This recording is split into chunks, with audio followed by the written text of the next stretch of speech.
Bismillahirrahmanirrahim. Assalamualaikum warahmatullahi wabarakatuh. Bapak-bapak, ibu-ibu, mas-mas, mbak-mbak, khususnya adik-adikku sekalian yang dirahmati Allah dimanapun Anda berada. Kembali di IIP Channel bersama saya IIP Wijayanto. Kali ini kita akan membahas tema lemes, gak ada harapan mantan kembali. Lakukan ini agar dia kembali bukan hanya impian, tapi kenyataan. Jadi kita bicara tentang persentase. Berapa persenkah peluang mantan untuk kembali kepada kita? Ya.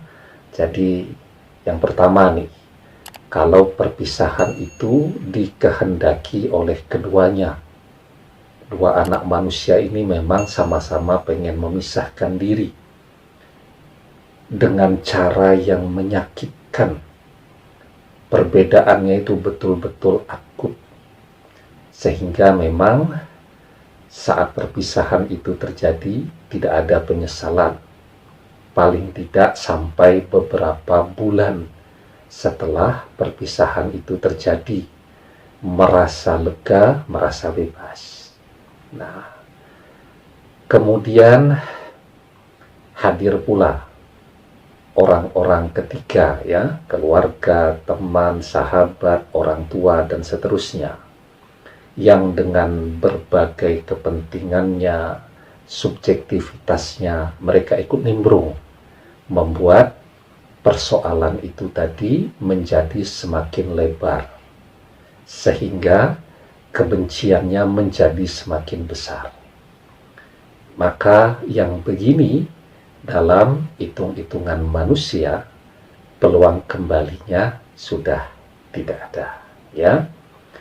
Ketika salah satu anak manusia ini mulai sadar ini sebuah kesalahan, dia tergerak hatinya untuk kembali dengan besarnya kebencian yang ada di hati mantan pasangannya tadi, maka dalam sudut pandang kita manusia, kita akan mengatakan, sudahlah bro, sudah tidak ada lagi peluangmu untuk bisa kembali kepada dia, move on dan cari yang baru. Itu hitung-hitungan manusia, ya. Nah, yang kedua, ya, ketika perpisahan ini terjadi, yang menghendaki cuman salah satu dari dua orang anak manusia ini.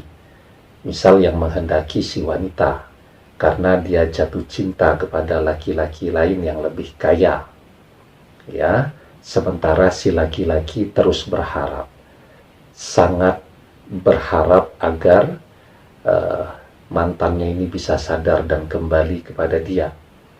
Maka berapa peluangnya? Kita lihat lagi bagaimana profil dari orang ketiga tadi. Apakah dia merebut mantan ini hanya untuk iseng-iseng saja, atau betul-betul dia seriusi untuk membangun sesuatu yang baru, ya. Nah, maka kalau yang begini peluangnya antara 25% sampai 50%, tapi peluangnya ada. Artinya apa? Artinya ketika perpisahan itu, ya, disebabkan oleh kehadiran orang ketiga, jadi jatuh cinta setelah ada cinta. Dia sudah punya cinta dengan pasangannya, tetapi dia jatuh cinta lagi. Nah, ini peluang dia untuk sadar sebenarnya ada, ya, menyadari bahwa langkah yang dia pilih itu adalah sebuah kesalahan, bahwa pengkhianatan itu adalah sesuatu yang di kemudian hari sangat mungkin dia sesali, ya. Bagaimana caranya menyesal? Ya bisa macam-macam. Bisa jadi dia kembali dikhianati oleh orang ketiga yang bersama dia pada saat ini, ya. Bisa jadi kemudian ternyata profil dari orang ketiga yang bersamanya ini tidak memenuhi apa yang dia harapkan. Dia pikir kaya bisa mengantarkan dia pada kehidupan yang nyaman, enak, serba ada, ternyata apa yang ada pada diri dia semuanya adalah pinjaman ya. Punya mobil ternyata pinjaman temannya ya. Kemudian pakai baju-baju yang bagus ya, busana yang mahal, ternyata juga pinjaman dari orang. Kelihatan duitnya atau dompetnya tebal, ternyata juga minjam kepada orang. Akhirnya pengen hidup enak, malah ikut nyaur hutang, bayarkan hutang orang ketiga. Maka tidak ada yang kuat tuh yang seperti itu, dan pada akhirnya akan menyesal. Ya, itu pola yang kedua. Prosentasenya antara 25 sampai 50% ya.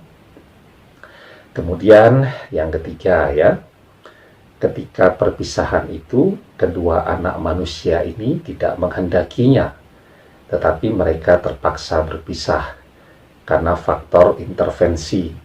Misal orang ketiganya itu adalah orang tua yang tidak menyetujui. Ya, jadi tidak setuju nih kalau punya profil menantu yang seperti ini, yang dianggap tidak akan membawa prospek masa depan yang cerah. Tetapi dua orang ini ikatan batinnya sangat kuat, saling mencintai dan saling membutuhkan. Maka berapa persen peluang mereka untuk kembali? Lebih dari 50%. Jika ya kedua belah pihak kemudian tetap mempertahankan cintanya, ya, tetap berusaha untuk setia walaupun berjauhan ya. Kemudian tetap berusaha menjaga independensinya.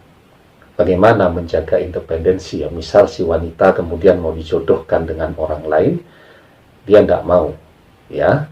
Kan kalau argumentasi alasan bisa dicari ke sana kemari kan, bilang enggak dulu lah, kalau seperti itu saya mau fokus kerja dulu ya, atau sudahlah kalau memang saya dipisahkan dengan mantan, saya tak seriusi kuliah dulu ya.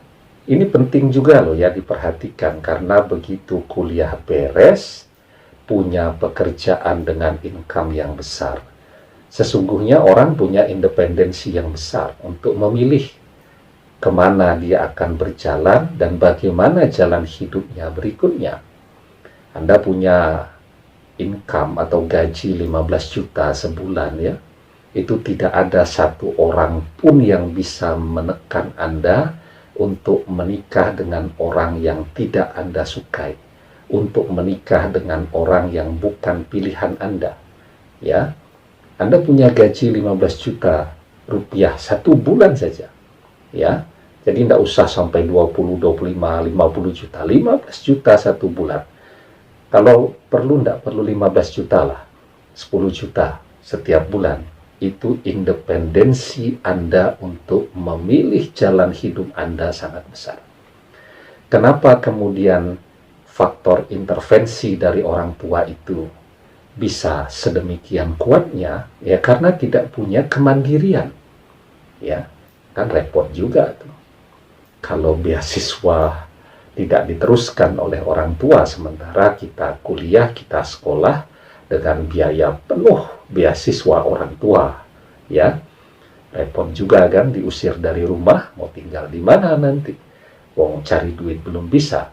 Tetapi bagi orang yang independensinya bagus, punya kemandirian secara finansial, ya biarpun orang tuanya tidak setuju, dia tetap mau balik dengan mantannya, itu bisa dia lakukan.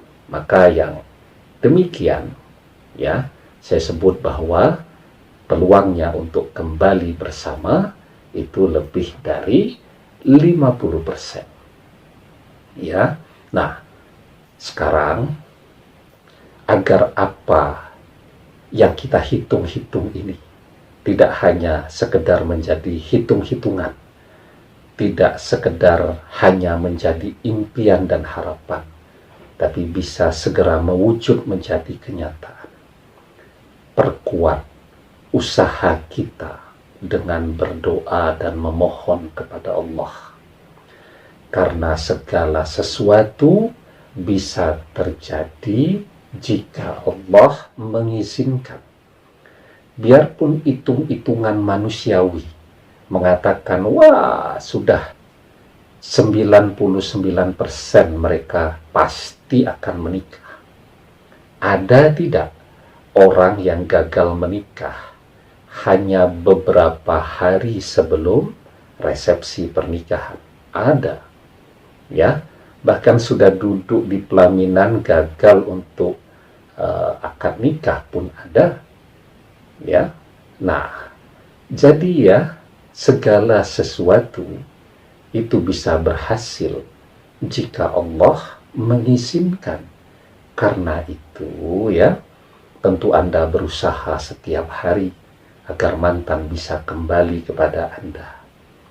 Agar apa yang diimpikan itu bisa jadi kenyataan. Perkuatlah dengan mendekatkan diri kepada Allah, dan perkuatlah dengan berdoa dan meminta kepada Allah.